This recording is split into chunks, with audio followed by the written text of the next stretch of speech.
Bueno, muy buenos días a todos. Es hermoso este grupo pequeño, pero no hay grupo pequeño más lindo que al que voy yo. Así que lo lamento mucho. Hoy vamos a mirar este nuevo llamado. El domingo pasado comenzamos a mirar el llamado. Este es el tercer domingo, ¿verdad? Y dijimos que en los encuentros de los domingos íbamos a estar mirando el llamado que Dios hace para nuestra vida, y en los grupos pequeños íbamos a estar atentos a los propósitos que dan como resultado, como respuesta a ese llamado inicial del Señor para nuestra vida. El domingo pasado vimos ese primer llamado. ¿Y cuál fue el primer llamado? Fue el llamado a ser amados. No era un llamado para amar, ni para adorar siquiera, ni para servir, sino el primer llamado, antes que podamos cumplir con el resto de los propósitos, fue hacernos upa de Dios, a apapacharnos, dijimos, es decir, a permitir a Dios que nos ame profundamente. Hoy vamos a mirar el segundo llamado que hace Dios para nuestra vida, y este llamado es el llamado a pertenecer, el llamado a pertenecer. Así que este es el tema. Si tenés tu bosquejo allí a mano, sería muy lindo que puedas ir completándolo para después repasarlo en tu casa. Y ahí están los textos que vamos a tener hoy. ¿Falta alguno que le falte bosquejo? Levante la mano porque los facilitadores se lo acercarán. Allí están los textos de la palabra de Dios, así que podés ir marcándolos, subrayándolos y después repasarlo en tu casa. Lo primero que quiero decirte que este llamado que te hace Dios a pertenecer es una iniciativa que toma Él porque está fundamentada en el amor de Dios. No te convoca en un interés especial. No te convoca porque ha visto demasiadas habilidades en vos. No es como el director técnico que convoca o hace una selección en función de las dotes y capacidades que tengan.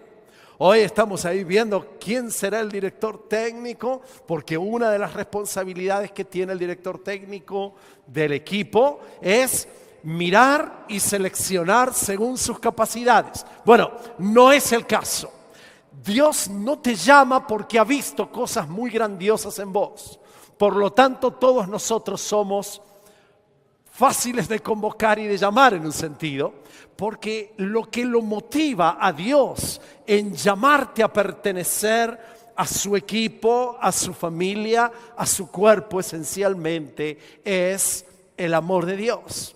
Ahora, cuando Él te llama a vos, y llama a la persona que está al lado y me llama a mí y nos va llamando a todos, no nos convoca a una experiencia solamente personal. No solamente me ama, sino que me empiezo a encontrar con otros a los que Él ha llamado a formar parte de su equipo.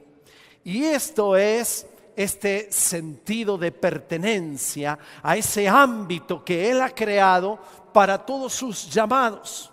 Por lo tanto, la experiencia de la vida cristiana no se puede vivir a solas porque Él nos ha llamado a pertenecer a la familia que Él ha construido, que ha constituido. El sentido de pertenencia es una idea de Dios. Dios ha pensado poner en nosotros esta, no sé si habilidad, capacidad o ese sello que nos caracteriza como seres humanos de pertenecer. Cuando el ser humano pecó, ese sentido de pertenencia se perdió por el pecado, pero se transformó en una necesidad enorme que todos los seres humanos tenemos. Vos y yo, un bebé, un señor más grande, todas las edades, no importa la característica social que tenga, tienen este sentido o este deseo de pertenencia. La pertenencia es una idea de Dios que expresa de alguna manera, una de las tantas maneras en que expresa Él su amor. Y este sentido de pertenencia viene de la esencia de quién es Él. Dios no es un único Dios en una sola persona, sino que Dios es un único Dios en tres personas. Así que el Padre, el Hijo y el Espíritu Santo se pertenecen a sí mismos y forman una unidad extraordinaria. Y esto es característica, visión, teología que solamente tiene el cristianismo. Solo los cristianos creemos en uno que son tres y en tres que son uno. La Trinidad, aunque a veces nosotros decimos, creo en el Padre, el Hijo y el Espíritu Santo, o en el nombre del Padre, del Hijo y del Espíritu Santo, esa Trinidad es una expresión muy profunda y es uno de los elementos sustentatorios de la vida cristiana. Porque nos explica a nosotros en su llamado que el que nos llama son los que nos llaman. Es decir, Dios que nos llama es el Padre llamándonos, el Hijo llamándonos, el Espíritu Santo llamándonos a una experiencia y una vida que a ellos les hace pleno. Y como Él quiere que disfrutemos de la vida real y plena, nos convoca a vivir una experiencia de pertenencia en un nosotros. Nadie es feliz simplemente diciendo Dios me ama. La felicidad se completa en esa plenitud ideada por Dios cuando yo puedo expresar Dios nos ama. No solo me ama, sino que lo ama Alberto, sino que lo ama mi hermana Susana, nos ama. En esa experiencia del me ama, nos ama, yo puedo vivir esta invención extraordinaria de Dios. ¿Qué ha creado Él para ese ámbito de pertenencia? A la iglesia, a su familia. El mundo ha mirado a veces la iglesia ha hecho cosas desastrosas, es verdad. La iglesia a veces ha dado vergüenza, es verdad. A veces los líderes de la iglesia no nos hemos comportado como miembros de la iglesia, es verdad. Pero ninguno de estos desastres que los seres humanos hacemos al compartir esta naturaleza de pecado puede hacer que nosotros tiremos a un lado la iglesia, porque la iglesia es una creación hecha por Dios. No es una invención humana, no es un invento creado por los hombres. Es el Señor Jesucristo que dijo, yo voy a edificar mi iglesia. No es la iglesia del pastor Juan Carlos, no es la iglesia del pastor Warren, no es la iglesia del pastor González, no es la iglesia de la calle, no es la iglesia, es la iglesia del Señor Jesucristo. Así que este llamado a pertenecer se lo está haciendo el Señor y te lo está haciendo el Señor para que pertenezcas a la iglesia de Él, que Él ha creado, que Él ha fundado, que Él la ha tenido en mente. Ahora, la iglesia se le ocurrió al Señor Jesucristo mientras estaba un día caminando por la calle, yendo por ahí, dijo, a ver, ¿qué podríamos hacer para que mis discípulos tengan algún laburo para hacer? ¿Cómo podemos hacer para que Pedro no se sienta tan solo, ni Juan tampoco, ni Andrés, ni Tomás, ¿Qué podríamos hacer? ¿Y por qué no hacemos una iglesia? No. La palabra del Señor dice que esta idea está desde antes de la fundación del mundo. La iglesia no es una improvisación del último momento de Dios.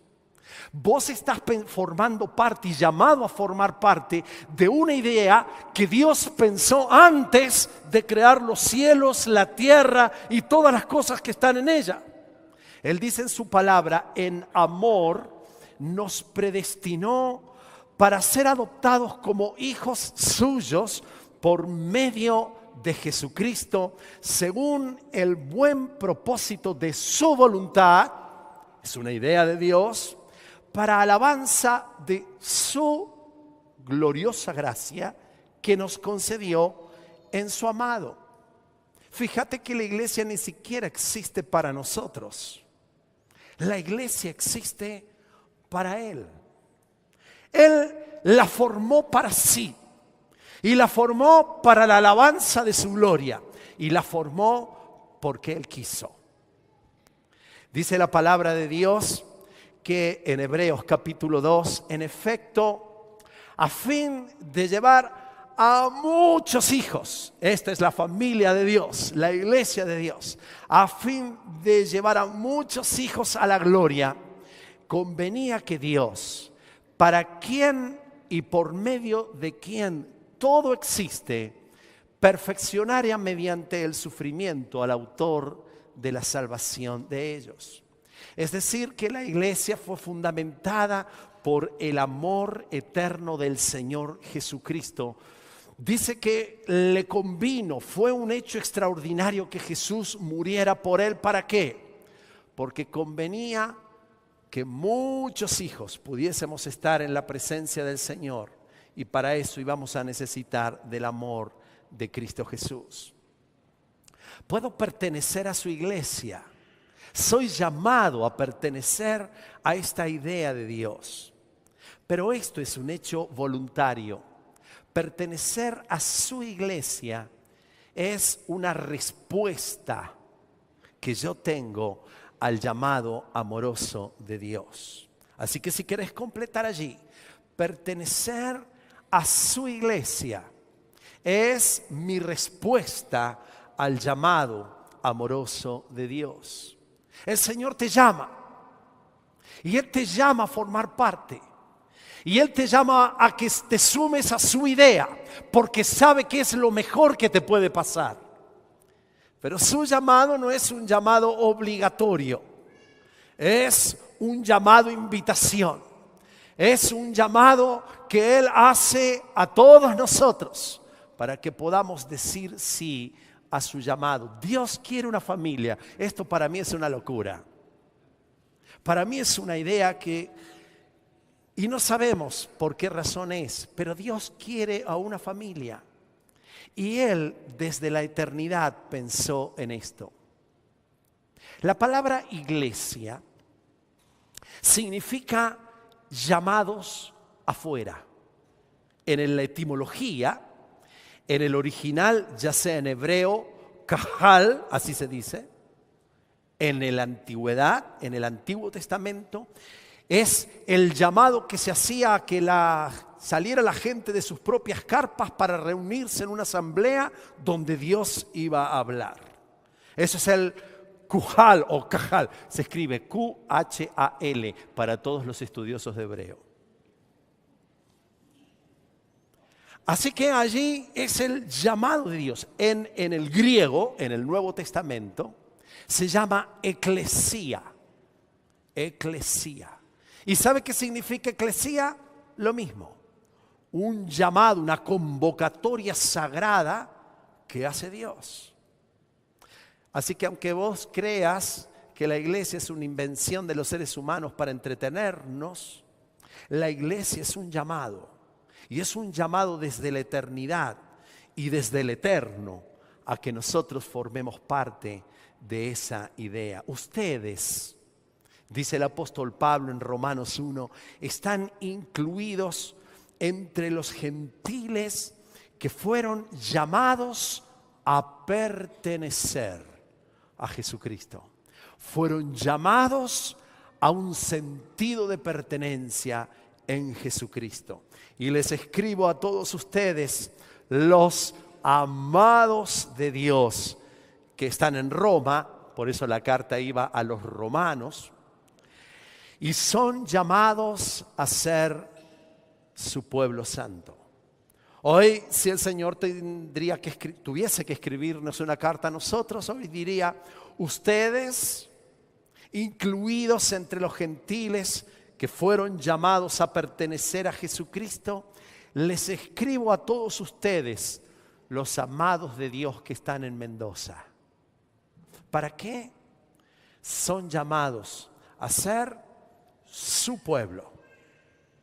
No llamados a ser un pueblo, no a ser llamados un pueblo democrático, sino a ser llamados a su propio pueblo, y ese pueblo es santo.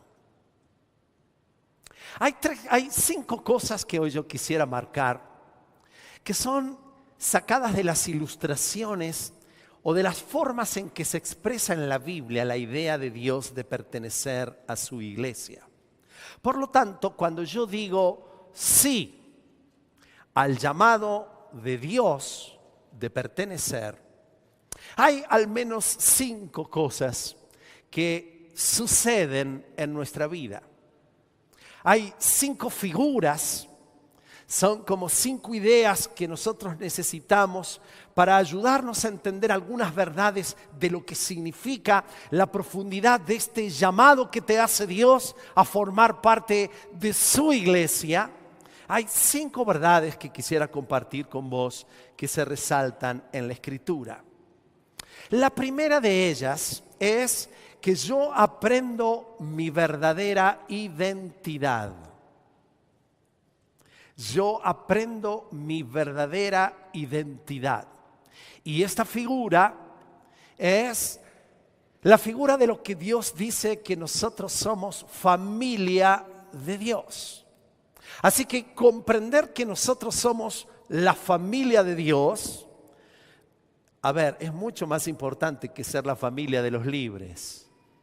Digamos, ser de la familia de los libres es formar parte de esta iglesia. Pero ser familia de los libres, que es familia de Dios, es mucho más profundo y mucho más grande. En esta iglesia nos encanta llamar, y los que van a tomar el café con el pastor, que van a tomar café conmigo el próximo sábado, vamos a mirar la visión más importante que quisiéramos rescatar de todas las figuras, es esta, la idea de que somos la familia de Dios. Y queremos vivenciar en esta comunidad la iglesia como familia. Este es el punto muy importante porque yo ahí aprendo cuál es mi verdadera identidad. Hay, en términos generales, dicen los psicólogos, 4 maneras de mirar nuestra identidad. La primera de las identidades generales son las identidades que dan lo superficial o lo externo. Es decir, la identidad de las externalidades.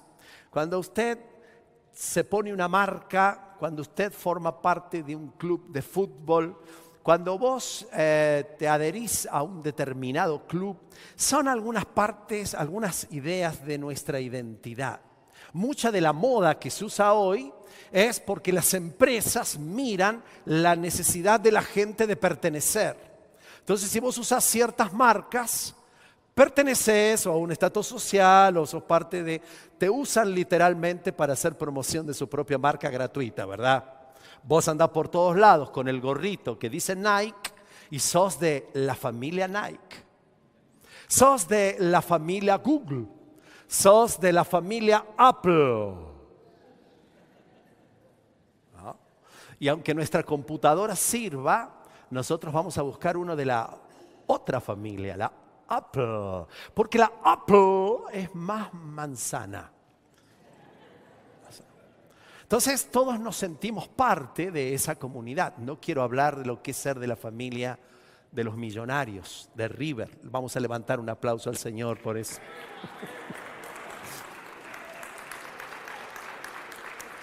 Hay algunos que aplauden más el equipo de River que ser de Cristo, ¿verdad? Bueno, yo soy de la familia de River.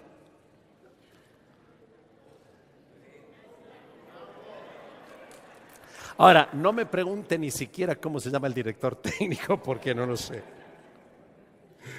Hay algunos participantes ahí en mi casa, unos candidatos que tenemos cerca, que es fanático de River. Pero, bueno, otros son de Boca y el Señor los ama igual, pero son parte de la familia, de las identidades que a veces nosotros tenemos.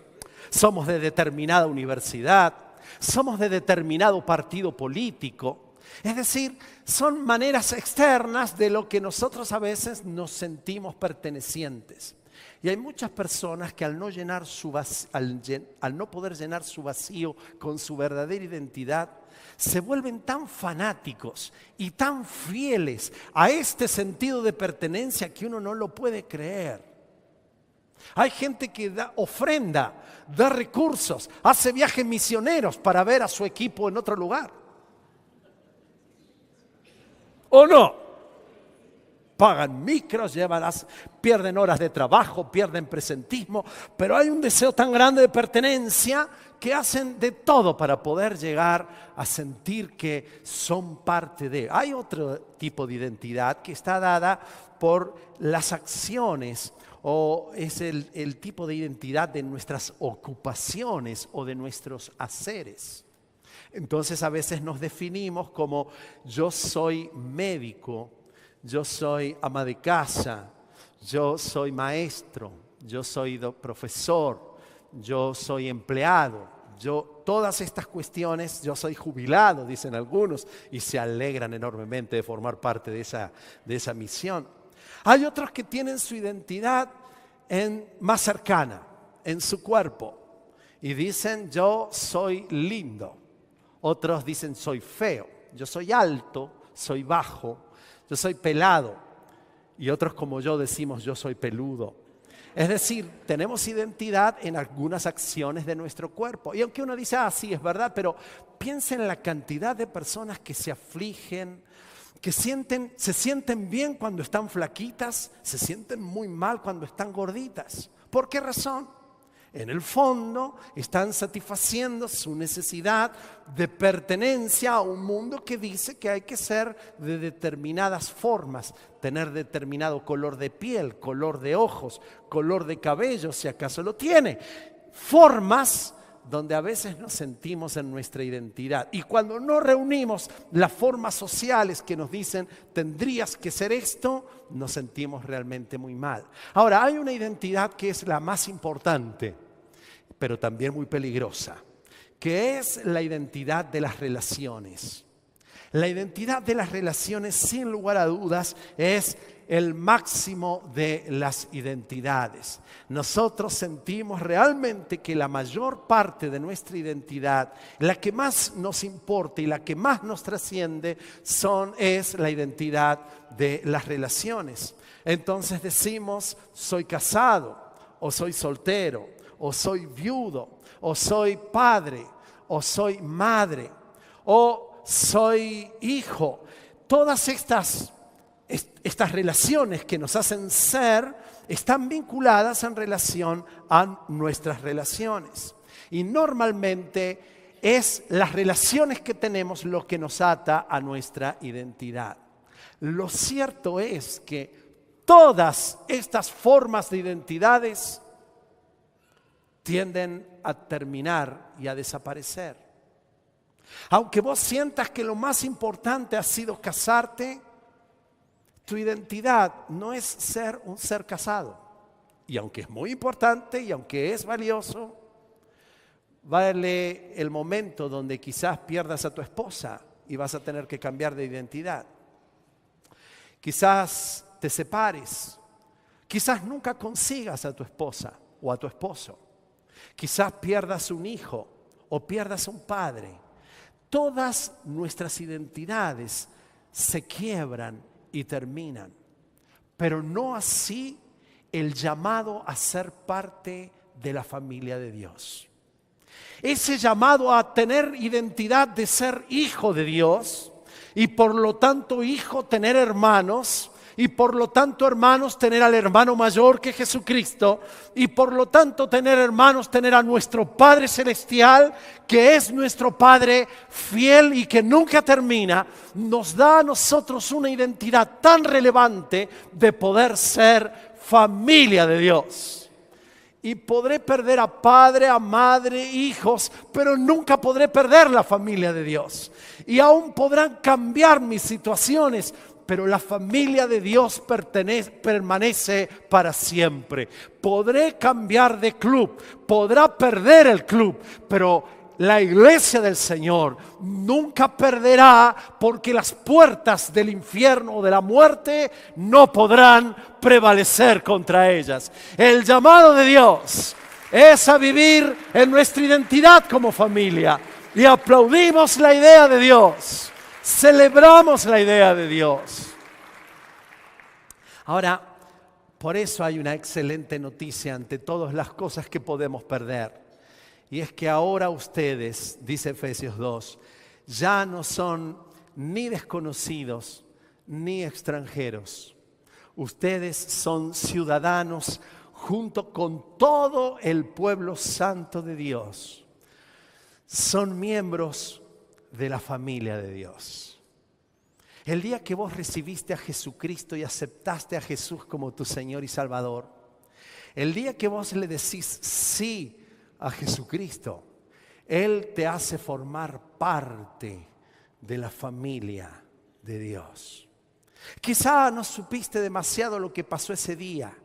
Quizá lo único que tenías era vergüenza de tu propio pecado y te enteraste de que Jesucristo había perdonado tu pecado el día que le abriste la puerta al Espíritu Santo de Dios y entregaste el gobierno de tu liderazgo a Jesucristo ese día.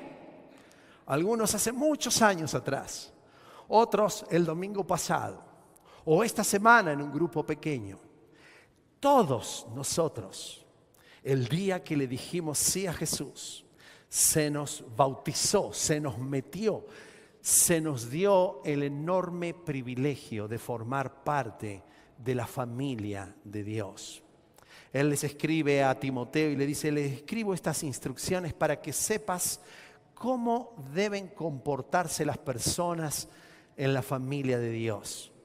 Esta es la iglesia del Dios viviente, columna y fundamento de la verdad.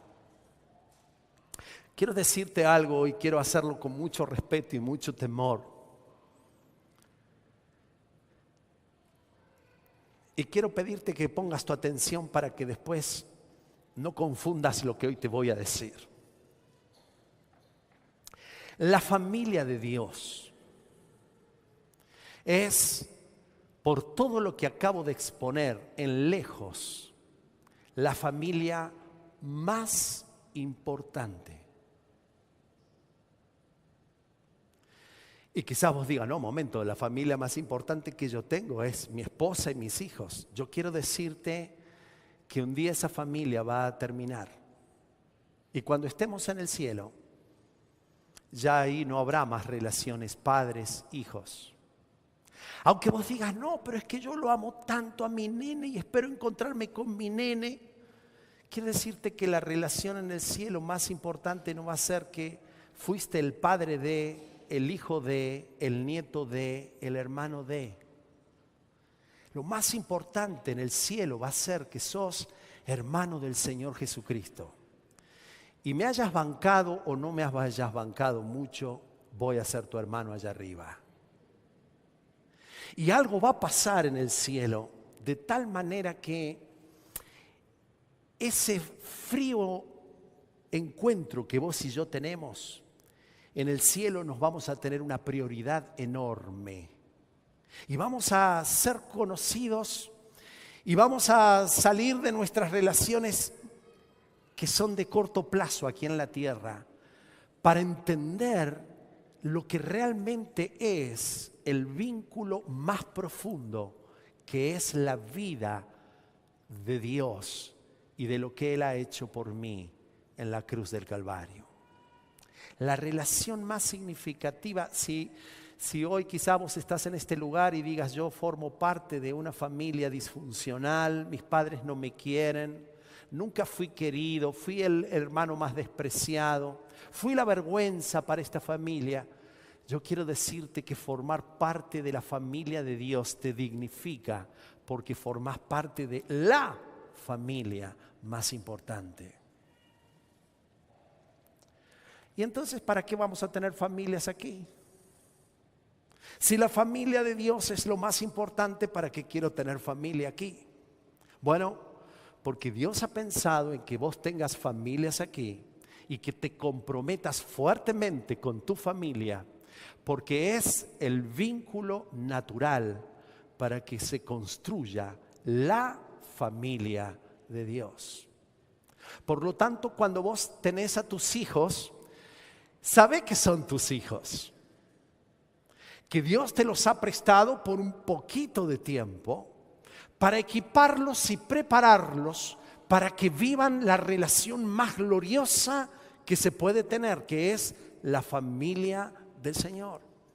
Vos hoy vas a tener un vínculo muy estrecho con esos hijos, con tu esposa, con tus nietos.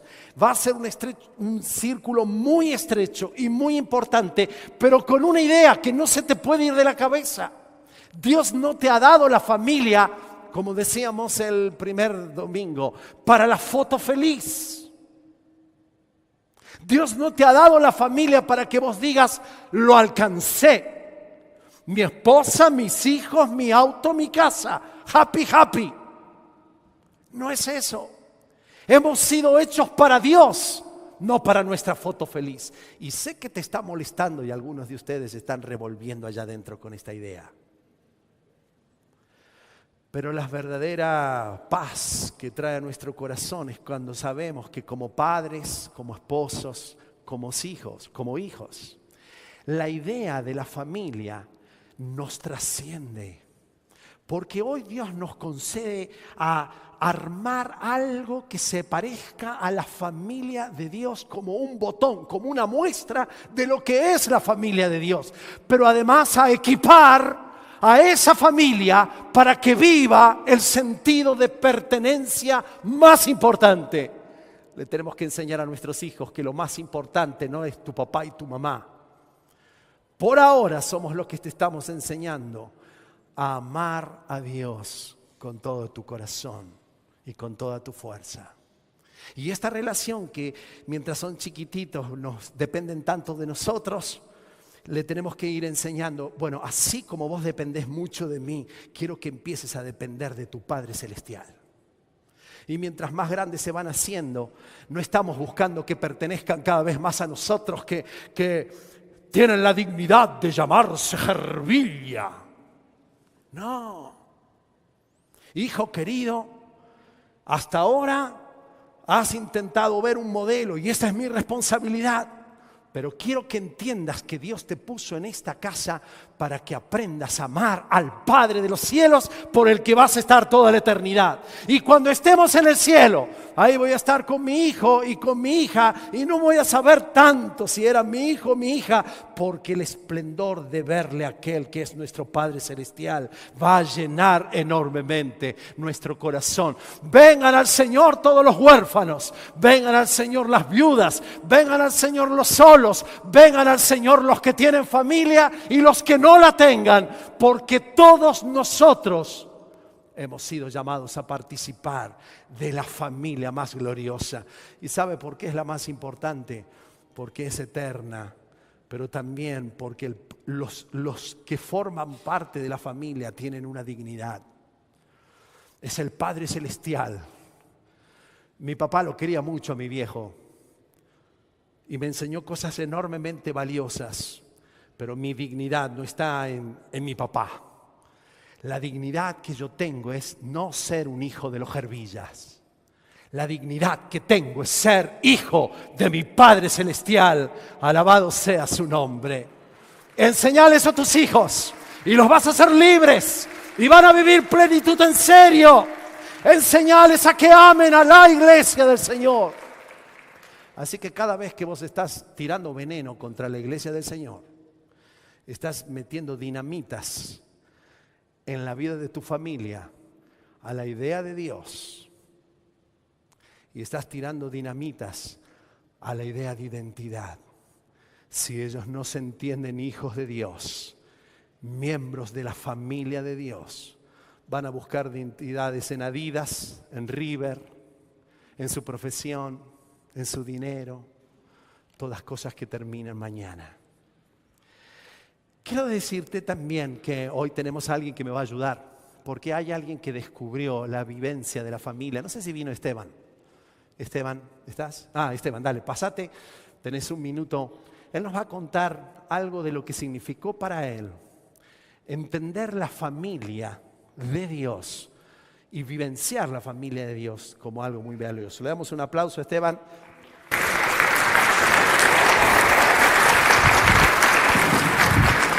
Ahí estuvo. Buenos días, hermanos. Para quienes no me conocen, mi nombre es Esteban Olivere, tengo 33 años. Por una cuestión de contratismos laborales no pude escribir el testimonio, así que lo voy a contar de la manera más práctica posible. Nací en un lugar cristiano, mi papá fue pastor, mi mamá una fiel sierva del Señor, conocí al Señor a los 11 años y bueno, ellos intentaron guiarnos en el camino del Señor por esas cosas que tiene la vida y esas decisiones que toman los adolescentes, que por lo general están llenas de prejuicios y un montón de otras cosas. Tomé la decisión a la edad más o menos de 15 años de apartarme del Señor. Cada día me iba apartando un poquito más. Siempre digo que esa gran mala decisión acarreó con el correr de los años un montón de otras malas decisiones. Tal es así que empecé a incursionar en el mundo de los vicios, de la droga, del alcohol, de las malas amistades, pésimas amistades, por cierto. Y bueno, fue un tiempo muy difícil, muy duro, sobre todo para mi familia. Y para mí también, porque uno piensa cuando está en ese entorno que está lleno de amigos, lleno de amistades, que está todo bien y que en realidad no es así. Yo, para serles sincero, no me gusta recordar mucho de esas cosas, no porque me haga daño ni nada, sino porque realmente no me acuerdo, el Señor como que las ha borrado. Fueron muchos años y fueron vivencias realmente complicadas, pero no recuerdo mucho tiempo eso. Lo que sí, hay dos cosas que recuerdo mucho y dos sentimientos que yo tenía, y era que me sentía el tipo más fracasado del mundo y que sentía una gran soledad. Por la gracia y misericordia de Dios pasaron los años y bueno, llegué hasta este lugar un día. Llegué con mi novia, que no es mi esposa y la mamá de mi hija. Y fue un proceso largo, siempre digo que fue un choque más que espiritual, cultural inclusive, porque yo venía del mundo de todo es mío, te quito, si te puedo sacar un paso de ventaja te lo saco, todo es para mis deleites, para mi consumo, para mi diversión, y me encontré con el mundo y la familia de llorar con los que lloran y reír con los que ríen. Era una locura, era un disparate, no lo podía comprender, no lo podía asimilar. Las únicas personas que me habían demostrado eso eran mis padres, pero que un amigo te demostré eso, que un amigo se alegre por tu alegría, que se ponga triste con las cosas que te pasan mal, no estaba en mi mente. Empecé a conocer gente así acá. El Señor puso a personas, a pastores, a líderes, a jóvenes, y empezamos a caminar. Yo, como les dije, venía con todos los vicios, con todas las cosas, y tal cual venía, llegué a este lugar. El Señor empezó a hacer un proceso de libertad y a poner personas significativas. Hay un montón de anécdotas que podría contarte de este caminar en la iglesia, pero hay particularmente una que viene a mi mente en este momento. Hace muchos años me acuerdo en el centro joven, estaba predicando Diego Pizzi en ese tiempo, y él hizo pasar a dos chicos, puso a uno acá y a otro lo puso aquí. A uno le puso un tronco, un palo bien pesado en la espalda, y a otro le puso un palo de cobaza. Y él leyó este texto de la palabra de Dios: carguen con mi yugo y aprendan de mí, pues yo soy apacible y humilde de corazón, y encontrarán descanso para su alma, porque mi yugo es suave y mi carga es liviana. Este es el yugo de Satanás, el yugo del pecado, el yugo de los vicios, el yugo de la esclavitud, el yugo de los hábitos escondidas. Es muy pesado, no lo vas a poder cambiar. Este es el yugo de Cristo que te ofrece el Señor. Hizo caminar a uno, lógicamente dio dos pasos y se cayó. Hizo caminar al que tenía el yugo del Señor, iba, venía, saltaba, se subía a una silla, andaba en total libertad. Yo sentí tan profunda convicción en ese momento, que me acuerdo que nos separamos en grupos. Hicimos lo que la palabra del Señor nos enseña, confesamos los pecados los unos a los otros para que seamos sanados. Y bueno, un chico dijo, bueno, yo me contestó mal a mis padres, otro dijo, bueno, yo tendría que estudiar más, y yo me sentí un pecador asqueroso, porque yo tenía un último vicio, que es esa droga legal ante la sociedad, que es el cigarrillo. Yo ya venía a esta iglesia, ya era conocido y me daba mucha vergüenza. La cuestión es que saqué el paquete de cigarrillos y dije, muchachos, esta cadena tiene que ser rota hoy, no puedo seguir así. El Señor hizo una gran obra en ese momento y empecé a caminar en libertad. Hay muchas anécdotas que podría contarte, pero se me va a ir el tiempo. El Señor ha sido fiel, ha puesto personas, ha puesto a gente que nos ha ayudado en este proceso de libertad, en esta familia de la fe, y estoy feliz de pertenecer al cuerpo de Cristo, a la familia más hermosa de la tierra, y estoy particularmente feliz de pertenecer a esta comunidad de fe, la Iglesia de los Migres. Gracias. Un abrazo grande.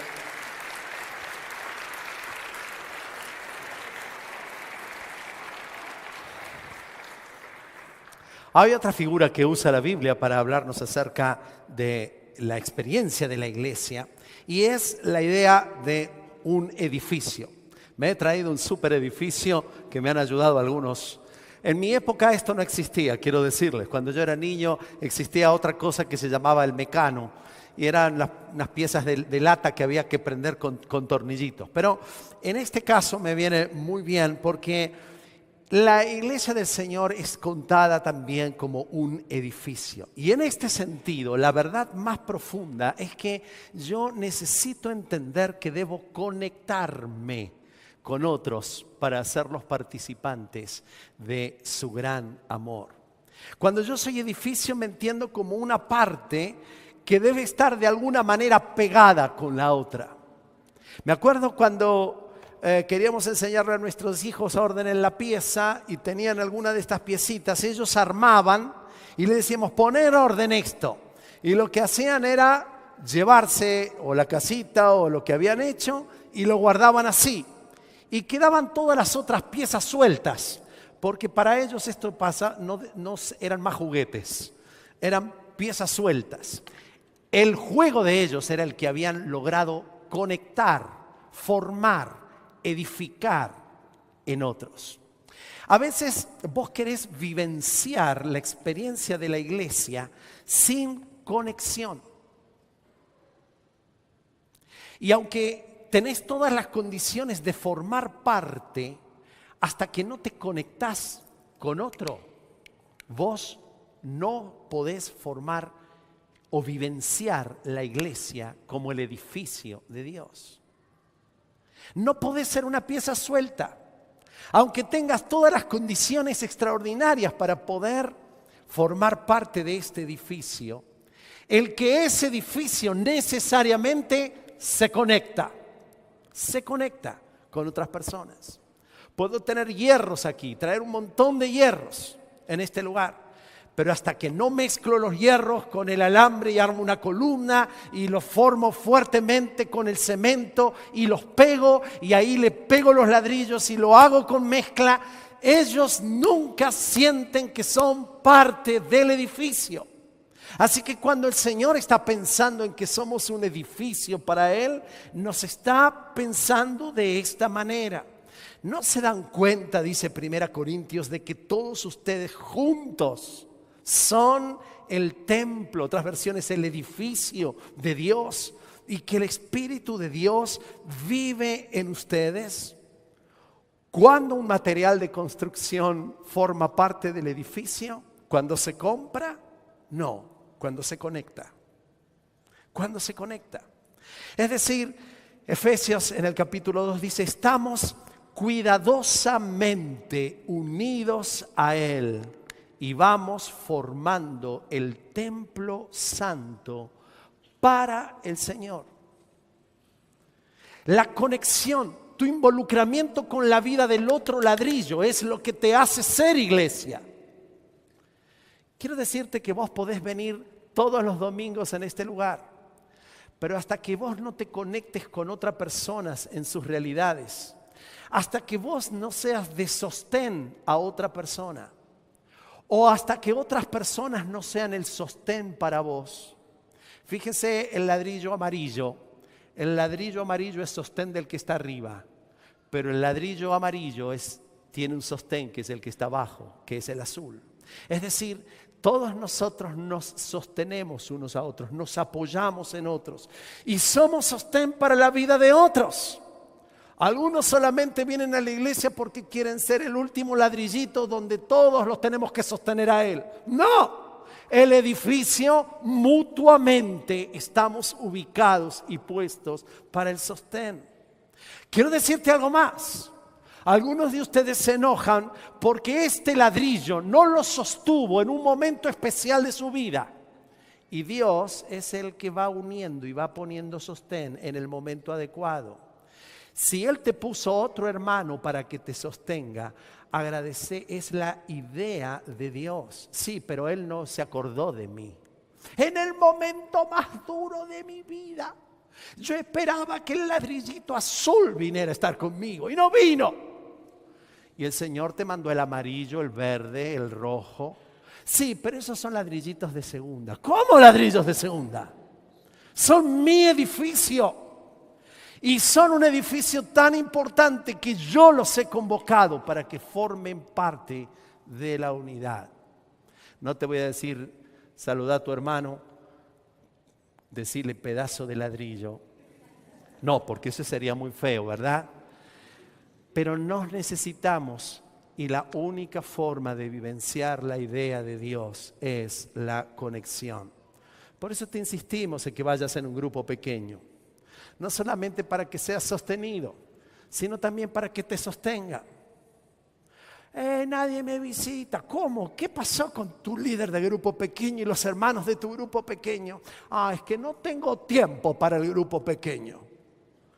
Entonces, ¿cómo quieres sostenerte si la vida de la iglesia está pensada en conexiones cercanas? Esta es la idea de Dios. En tercer lugar, descubro la forma real de cómo Dios me formó para su propio plan. Somos cuerpo del Señor Jesús. Esta es otra figura y otra idea, la hemos usado muchas veces. ¿Sabes qué? Como Dios te puso es cómo funcionás vos y lo que vos sos en función de su cuerpo. No es la idea que tu papá tuvo acerca de lo que vos debías ser, ni lo que la sociedad dice de lo que vos tenías que ser. Aquí se nos van todos los traumas y todos los enfoques de decir, me hubiese gustado ser ingeniero, pero no tuve la oportunidad porque la universidad era muy cara. Bueno, mira, el Señor te liberta diciendo, no te hagas problemas si no pudiste ser externos o cosas de acciones. Vos sos algo valioso porque sos parte del cuerpo del Señor Jesucristo. Dice la palabra, qué extraño sería el cuerpo si estuviese solo una parte. Efectivamente hay muchas partes, pero un solo cuerpo. El ojo nunca puede decirle a la mano, no te necesito. La cabeza tampoco puede decir al pie, no te necesito. Todos nos necesitamos. Somos enormes, todos ustedes en conjunto son el cuerpo de Cristo y cada uno de ustedes es parte de ese cuerpo. 3 cosas que sugiere esta idea. Primero, somos significativamente, sorprendentemente valiosos. ¿A alguno de ustedes le gustaría sacarse el ojo? No, ¿verdad? Pero yo le diría, pero mire, es muy chiquito el ojo. Está muy metido adentro, ¿quién lo ve? Usted tendría que ser una pierna musculosa. Nadie puede decirle a nadie que no lo necesita. ¿Sabe por qué? Porque sos valioso. No importa lo que la gente, la sociedad, nuestra cultura diga dónde está tu valor. Tu valor no está ni por tu profesión, ni por tus éxitos, ni por tu dinero, sino por tu nueva identidad. Formas parte del cuerpo de Cristo. Sos diferente. A mí me encantan los papis cuando tienen los hijos, porque están buscando similitudes. ¿Viste? Se parece al abuelo. Y el abuelo contento, ¿no? Dice, en esto te pareces a tu madre. Y estamos todos, a veces para bien y para mal, ¿verdad? Pero en esto te pareces a tu mamá, tan buena, tan tierna. Sacaste el carácter podrido de tu papi. Es decir, estamos siempre tratando de vivenciar en la familia en que nos parecemos. Una vuelta yo le dije a alguien, es idéntico al abuelo. Y la mamá me dijo, no puedo saberlo porque es adoptado. Porque para los seres humanos es tan importante la semejanza y la identidad sanguínea. Pero para Dios en su familia no pasa por ahí. Él aprecia la diferencia. Y esto es una cosa loca en la cultura de Dios. Él no está buscando en qué nos parecemos, sino que Él valora lo en que nos diferenciamos. Porque en la diferencia está la enorme riqueza. Y esto a todos nos cuesta porque en la iglesia queremos que todos piensen como nosotros, actúen como nosotros, sientan como nosotros, hagan como nosotros. Y estamos todos pensando en cómo nos podemos igualar todos para Y Dios dice, es que yo no quiero que se igualen, yo quiero que disfruten de que son distintos. Y entonces nos criticamos porque no se parece a lo que yo pensé que debería ser alguien que forma parte de la iglesia de los libres. Y me salió rebeldón. Y Dios dice, no, yo le he dado características especiales, son diferentes. Y somos dependientes uno de los otros. Lo lamento enormemente a los autosuficientes, pero cuando Dios te convoca a formar parte de su cuerpo, es que te está diciendo, yo necesito del otro. Estuve el viernes en un concierto hermoso. Martín dio un concierto con la Sinfónica. Martín, ¿se acuerda? Una vez vino aquí a tocar un concierto, él toca clarinete y es no vidente, es ciego. Y fue un placer, me invitó para poder estar allí. Fue un placer, la verdad, una ovación se le dio allí en la orquesta por una razón muy particular. Es muy difícil tocar una partitura sin poder leer la partitura. Todos los músicos tenían la partitura. Y es muy difícil sujetarse a un director que no ves. Así que el director tenía que mirarlo a él para saber bien los tempos, porque casi que él se transformó en el director de la orquesta en ese momento. Pero yo decía, qué extraordinario, porque quizá él no tenga los ojos para ver, pero forma parte en su diferencia de la gran orquesta de Dios que toca para la alabanza de su gloria. Qué pena que en la Biblia no salga somos todos orquesta de Dios, porque yo lo usaría bastante más el ejemplo en este tiempo. Sos valiosos, somos diferentes, pero claro, Él necesitó que se lo trajera hasta ese lugar. Se necesita que alguien le grabe para memorizar sus partituras. Todo el tiempo tiene sus dedos puestos en todas las teclas porque no puede mirarlas. Entonces tiene que tener una habilidad muy especial para tocar su clarinete. Una dependencia enorme de muchos otros que le ayudan a que él pueda ejecutar su instrumento. Así funciona el cuerpo de Cristo. Somos dependientes los unos de los otros. Quiero también decirte que yo puedo dejar las marcas de Dios en la vida de otros, porque somos plantío de Dios. Esta es la otra figura. Somos el plantío de Dios. Somos la plantación del Señor. Esa es otra de las figuras que se usan en la iglesia. En Isaías ya él había dicho en relación a Jesucristo, el Espíritu de Dios está sobre mí por cuanto me he ungido para anunciar buenas nuevas a los pobres, etcétera, etcétera. Y después que da esta visión del siervo de Dios, dice en vez de cenizas, aceite de alegría, en vez de luto, traje de fiesta, en vez de espíritu de desaliento. Y serán llamados roble de justicia, plantío del Señor para mostrar su gloria.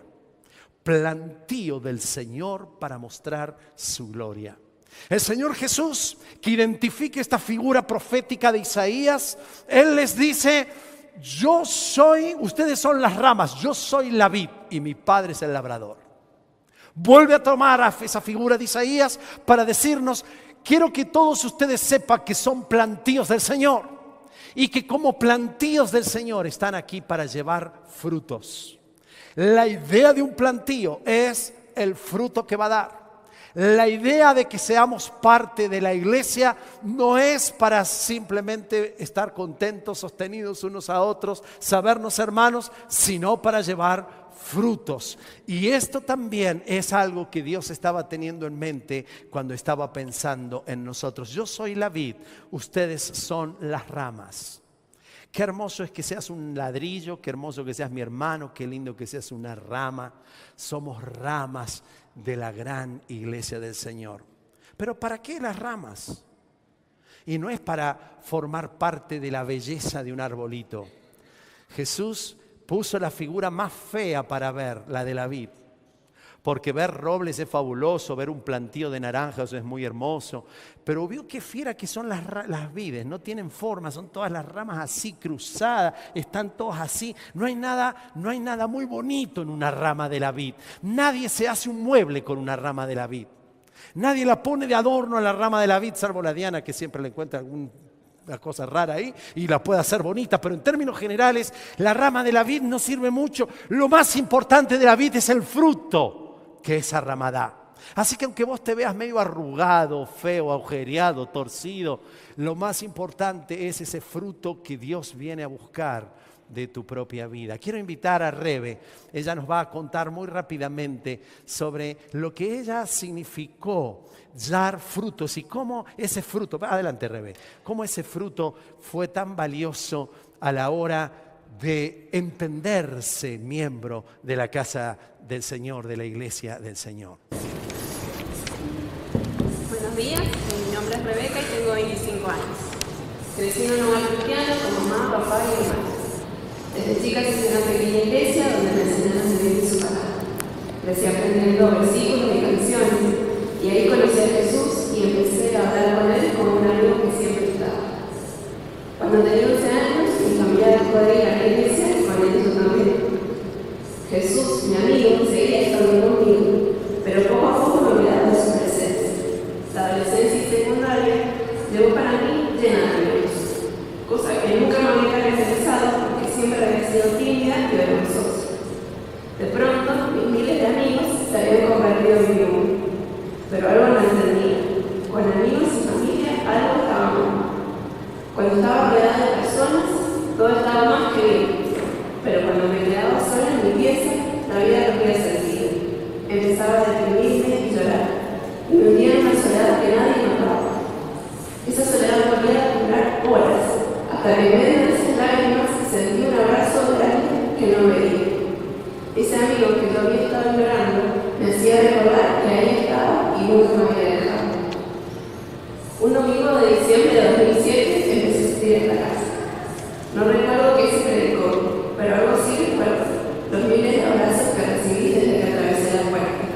Eran muchos afectos genuinos de gente que yo ni conocía. Al terminar el encuentro, todos se abrazaban y lloraban. Era un ambiente de amor muy fuerte, tan fuerte que aún no entiendo por qué salí corriendo. Era demasiado para mí. Al sábado siguiente fui a un encuentro de jóvenes, donde el mismo ambiente de amor estaba, pero esta vez no salí corriendo. Después de un tiempo comencé a servir en el ministerio de adolescentes. Fue allí, en medio del servicio, ensuciándonos con tierra, preparando para un juego, con harina, haciendo empanadas y a veces quedándonos horas para ensayar una obra de teatro donde había verdades que estaba perdido. Hoy sigo sumando amigos y aún sorprendiéndome con el ambiente de amor que se respira en esta mi casa. Encontré una familia llena de hermanos. Algunos parecen padres y madres, otros hermanos menores y mayores, pero sí algo que me inunda siempre, que es el amor. Amor que ellos tienen porque encontraron la fuente, amor que mi papá celestial me da por cada uno de ellos. Estoy feliz de saber que aunque los años pasen, las distancias y circunstancias nos separen, seremos uno para siempre, unidos por la sangre de aquel hermano fiel, el mayor de todos, Cristo, quien nunca nos deja. Aprovecho para decirles gracias por su amor y que los amo. Muchas gracias. Gracias, Rebe.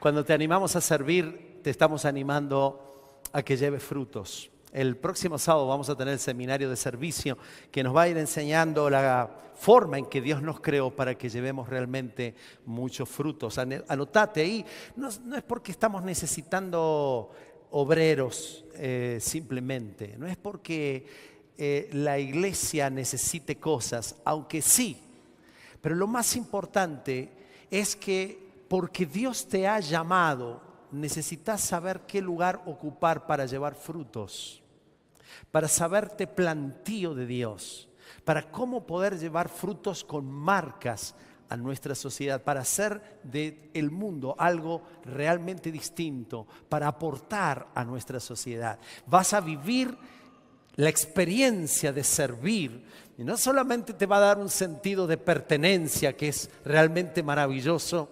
Las personas con las que yo más vínculo tengo hoy han sido las personas que desde muy chico hemos podido servir juntos al Señor. Así que te aliento, te animo a que sirvas al Señor para vivenciar también la experiencia de la iglesia. Y por último, soy cuidado de Dios, por Dios, para prevalecer. Mientras la iglesia esté aquí en la tierra, la iglesia va a tener una batalla enorme. Las puertas de la muerte van a intentar prevalecer contra la vida de la iglesia.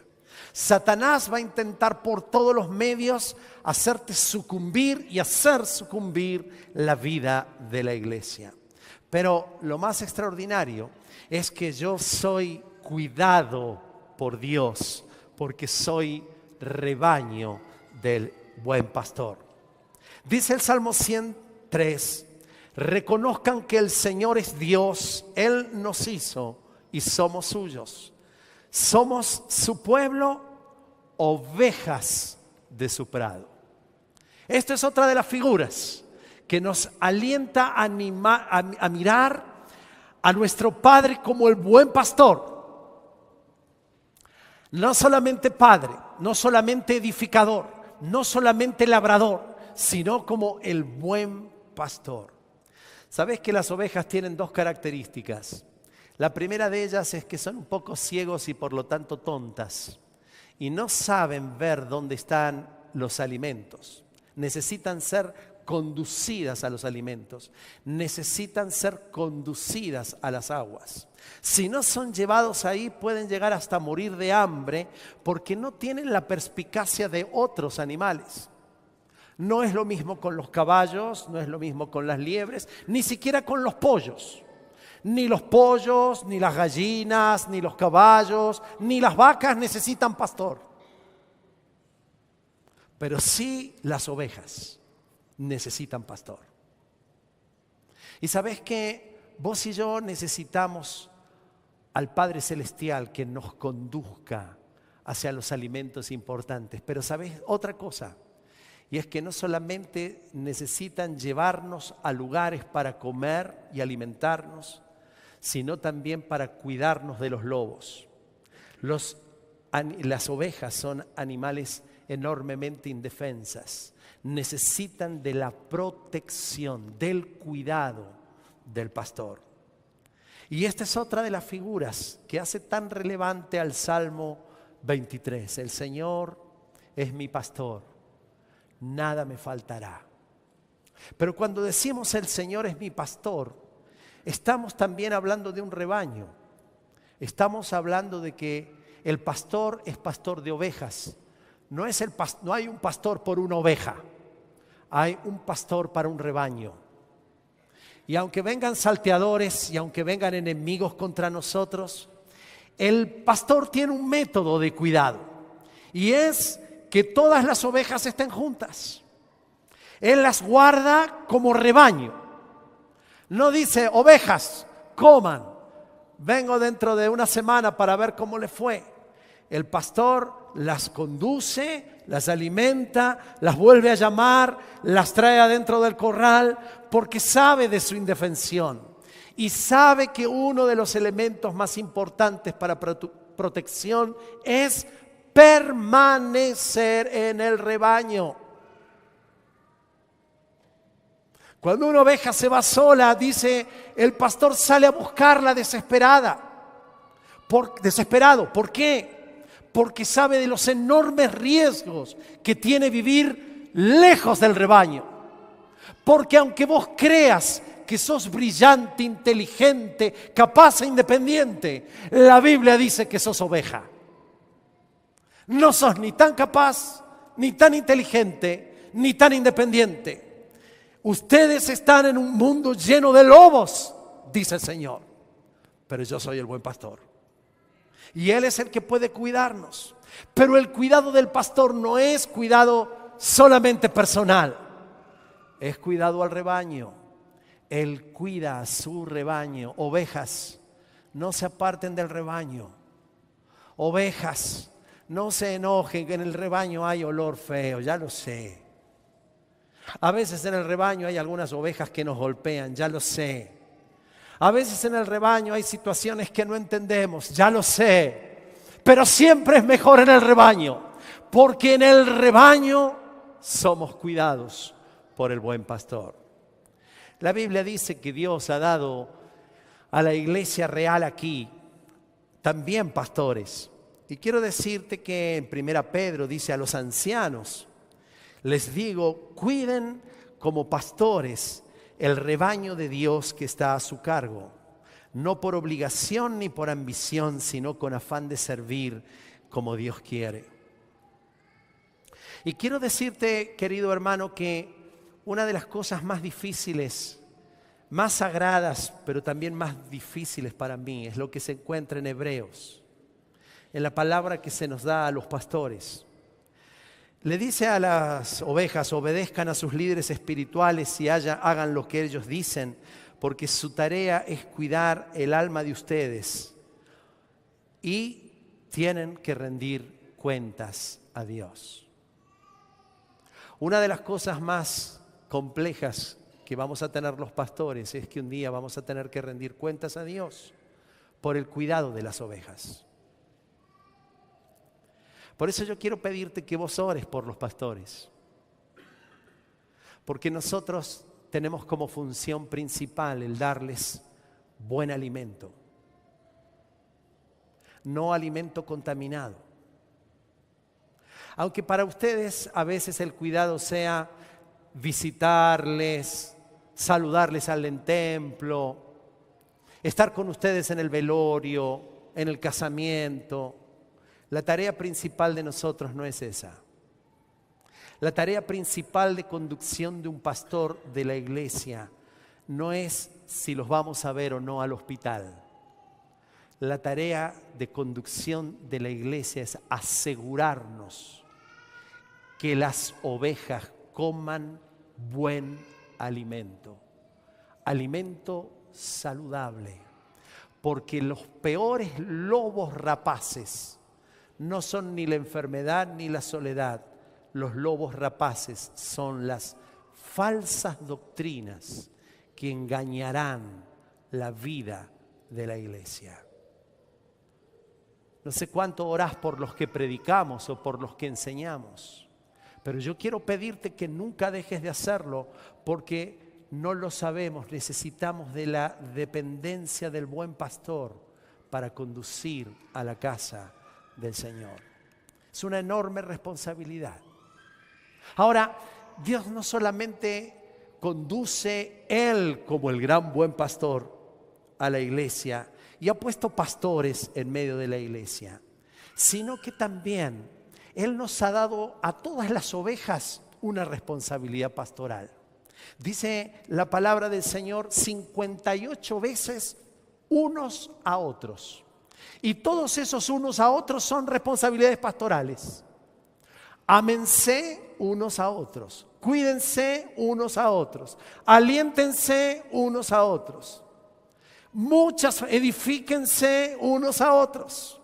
Así que nosotros podríamos decir, la responsabilidad de la conducción de la iglesia es de los pastores, en parte. Pero que vos vivas la experiencia del rebaño de Dios es también tu responsabilidad de ser cuidadoso como oveja de otras ovejas.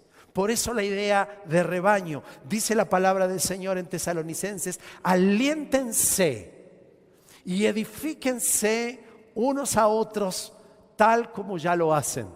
Esta es una iglesia rebaño, que se alientan y se cuidan unos a otros. Y dicen, ayúdense a llevar los unos las cargas de los otros y obedezcan de esa manera la ley de Cristo. Así que por eso necesitas formar parte de algún grupo pequeño, formar parte de ministerio, formar parte de esta iglesia. Yo quiero alentarte a que recibas y aceptes el llamado a ser la iglesia del Señor. Sos mi hermano, mi hermana. A algunos de nosotros nos conocemos como hermanos muy cercanos, otros yo no les conozco ni siquiera sus nombres. Pero ¿sabes por qué nosotros somos hermanos? Porque hay un gran hermano. Ese hermano no se avergüenza de nosotros. Dice Hebreos eso, que tenemos un hermano mayor, superior, Jesucristo, que no se avergüenza de llamarnos hermanos. Honestamente, a algunos hermanos a mí sí me dan un poco de vergüenza. Por ahí cuando digo, ay, Dios mío, ese hermano, no son de esta iglesia, son de otra iglesia. ¿Cómo está diciendo eso? ¡Qué vergüenza! ¡Qué papelón! Pero yo pienso en el Señor Jesús como el hermano mayor. Y Él tendría, cuando me mira a mí, decir, Dios mío, qué papelón que es este Juanca. No lo puedo creer lo que dijo, lo que hizo, lo que no hizo. Es un hermano que lleva mi sangre y en vez de amar, mirá, se dedicó a sí mismo nada más. Pero hay una seguridad, me dice la Biblia, que el Señor no se avergüenza de llamarme su hermano. Él es el único que tiene para poder avergonzarse, ¿eh? Porque si yo le conozco bien de cerquita su vida, no se haga tan el santito.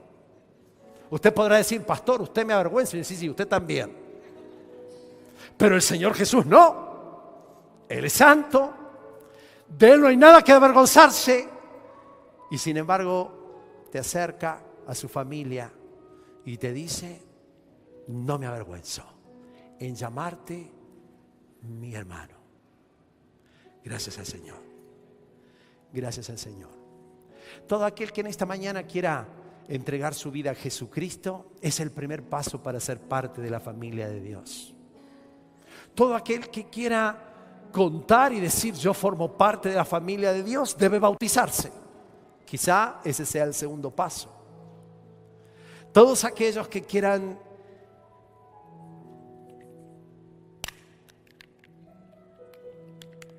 pertenecer, conectarse. Quizá algunos de ustedes han vivido la experiencia de la iglesia solamente viniendo aquí. Yo le animo a que se conecte ese edificio de Dios. Quizá necesites ya que estás conectado empezar a llevar fruto porque sos plantío de Dios. Y quizás podamos ayudarnos unos a los otros. Yo cuando voy a mi grupo pequeño soy feliz porque ahí tengo también a mi pastor, a mis otros hermanos en Cristo que me ayudan, me piden los motivos de oración, le puedo contar mis cargas, porque todos somos ovejas y nos pastoreamos unos a otros con el amor de nuestro Señor Jesús. Que el Señor te bendiga enormemente en esta semana, que des un paso. Si tu corazón es medio chiquito, si solamente está pensando en la familia, papá, mamá, los hermanitos y papá que el Espíritu de Dios te dé a crecer la concepción de su familia.